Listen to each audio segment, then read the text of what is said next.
अपना संतान के सुख से वंचित है।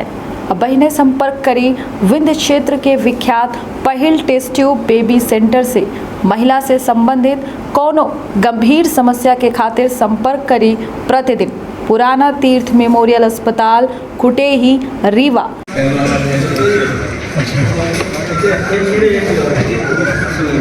हाँ अब ठीक है।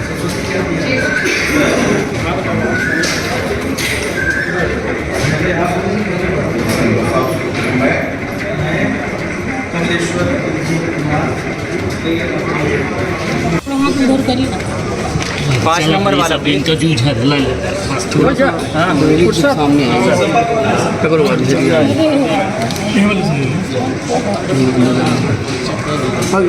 अमित डाल दे ग्रुप पर। दूसरी कॉपी दे देंगे, लेनी है ना शपथ, दूसरी कॉपी दे देंगे। किस तरह लड़ रही है कांग्रेस? देखिए, अब ईवीएम की बात करना छोड़ दें क्योंकि अब चुनाव सामने है, लेकिन जिस विश्वास के साथ ये लोग 400 पार कहते हैं उसमें ही शंका होती है कि कहीं मशीन में तो कोई खेल नहीं है। वैसे जनता की तरफ से आप लोग याद करिए, कुछ महीने पहले जब विधानसभा के चुनाव हुए थे, चाहे वो पत्रकार हों, चाहे वो अधिकारी हों, चाहे आम मतदाता हो, पूरे प्रदेश में ये हवा थी कि कांग्रेस पार्टी की सरकार बनेगी।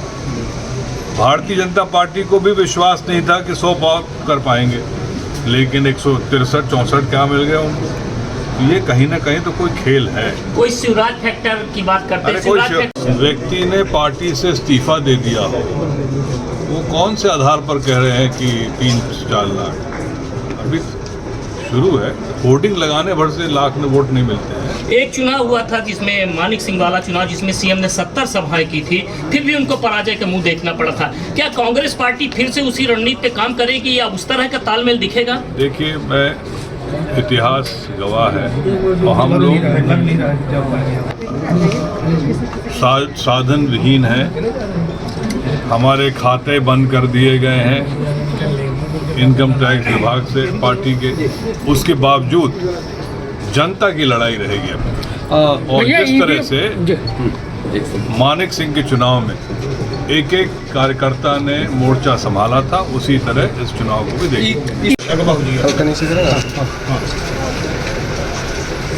आज कांग्रेस पार्टी की तरफ से कमलेश्वर पटेल जी का, द्विवेदी जी, वंशमणि जी, सरस्वती जी ने, हम सब लोगों ने मिलकर उनका नामांकन पत्र दाखिल किया है। और पूरे विश्वास के साथ मैं ये कहना चाहता हूँ कि जो नफरत फैला रहे हैं देश में, उनके खिलाफ ही चुनाव है और इसमें सीधी जिला इस बार हर हालत में कांग्रेस पार्टी के उम्मीदवार को। भैया बीजेपी बहुत, कौन सा कांग्रेस का नेता भारतीय जनता पार्टी में? एक नाम उदाहरण दे दीजिए। रोहित मिश्रा, रंजना मिश्रा, लालचंद गुप्ता जी भाजपा से आए थे, चले गए। और जिनका नाम ले रहे हैं, भगवान कृपा है चले जाएं। आज बता देंगे तो वो दूसरा पार्टी वाला तैयार हो जाएगा। हम गोपनीय तरीके से चुनाव लड़ेंगे। आगे क्या रणनीति होगी? हरीश आदरणीय हमारे सभी जिले के संसदीय क्षेत्र के नेतागण, आदरणीय राहुल भैया जी के नेतृत्व में सीधी संसदीय क्षेत्र के सभी कार्यकर्ता कांग्रेस पार्टी के और यहाँ के मतदाता चुनाव लड़ेंगे, क्योंकि लगातार भारतीय जनता पार्टी के यहाँ से सांसद रहे हैं। पर अगर उनके काम के बारे में पूछा जाए तो अनाथ पड़ा हुआ है जो सांसद ने गोद लिया था जो गाँव, और राष्ट्रीय राजमार्ग की क्या स्थिति है, रेल परियोजना की क्या स्थिति है, सब ठगे हुए महसूस कर रहे हैं। एक भी कोई ऐसा काम भारतीय जनता पार्टी के सांसद नहीं बता सकते कि जिन्होंने इतने वर्षों में सीधी संसदीय क्षेत्र की जनता के लिए कोई बहुत बड़ा काम ऐसा किया हो। आज युवा बेरोजगार सिंगरौली का हो, सीधी का हो, प्राइवेट कंपनियों में भी पैसे दे के नौकरी करने के लिए मजबूर है। इसके लिए कौन जिम्मेदार है? भाजपा के ही जनप्रतिनिधि जिम्मेदार है।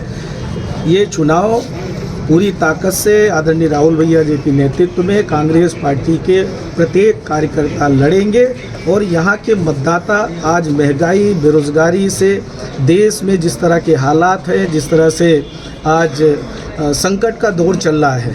विपक्ष को आवाज़ दबाने की कोशिश की जा रही है, जेल में डालने की कोशिश की जा रही है। जैसा कि अभी राहुल भैया ने बताया, खाता सील कर दिया गया है। आज कांग्रेस पार्टी के पास फंड नहीं है, दूसरी विपक्षी पार्टी को भी परेशान कर रहे हैं। तो ये चुनाव लोकतंत्र बचाने का चुनाव है और सीधी संसदीय क्षेत्र के भविष्य के लिए बहुत महत्वपूर्ण है और हम समझते हैं कि सबका आशीर्वाद मिलेगा और ये चुनाव हम लोग जीत आपने करेंगे। सवाल झूठे प्रचार किए जा रहे हैं, कुछ फर्जी चैनल्स, यूट्यूबर्स हमारे बारे में भी दुष्प्रचार कर रहे हैं कि हम क्षेत्र में दिखाई नहीं दिए। इस तरह नाटक मंडली के साथ वो नाटक करने वाले लोगों को तैयार करके ले जाते हैं, उन्हीं से बयान दिलवाते हैं और फिर छवि खराब करने की कोशिश करते हैं।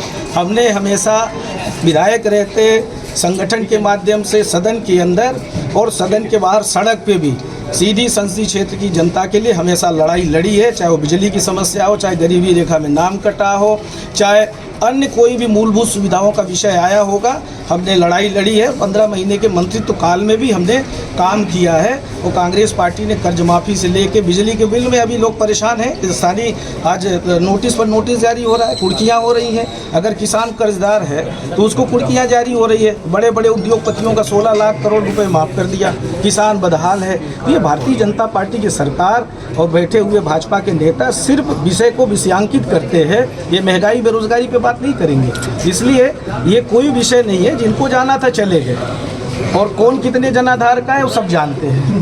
पार्टी है और कई ऐसे उदाहरण हैं कि कांग्रेस पार्टी ने स्वर्गीय दाऊ कुंवर अर्जुन सिंह जी ने पहले महाजन आयोग बनाया था, 14% ओबीसी को आरक्षण देने का काम किया था। जब उच्च शिक्षा मानव संसाधन मंत्री थे, पूरे देश में 27% आरक्षण ओबीसी को देने का काम किया था। पंचायतों में 27% आरक्षण, 26% के आसपास पंचायत एक्ट में ओबीसी को आरक्षण था। मध्य प्रदेश में कांग्रेस की सरकार बनी थी, 14% से 27% हम लोगों ने आरक्षण किया था। छीना किसने? भारतीय जनता पार्टी ने छीना है। तो ओबीसी के लोग तो साथ आएंगे ही, पर कांग्रेस पार्टी सर्वहारा वर्ग की पार्टी है। अनुसूचित जाति जनजाति के लिए अगर किसी ने सबसे ज़्यादा काम किया है तो कांग्रेस पार्टी ने किया है।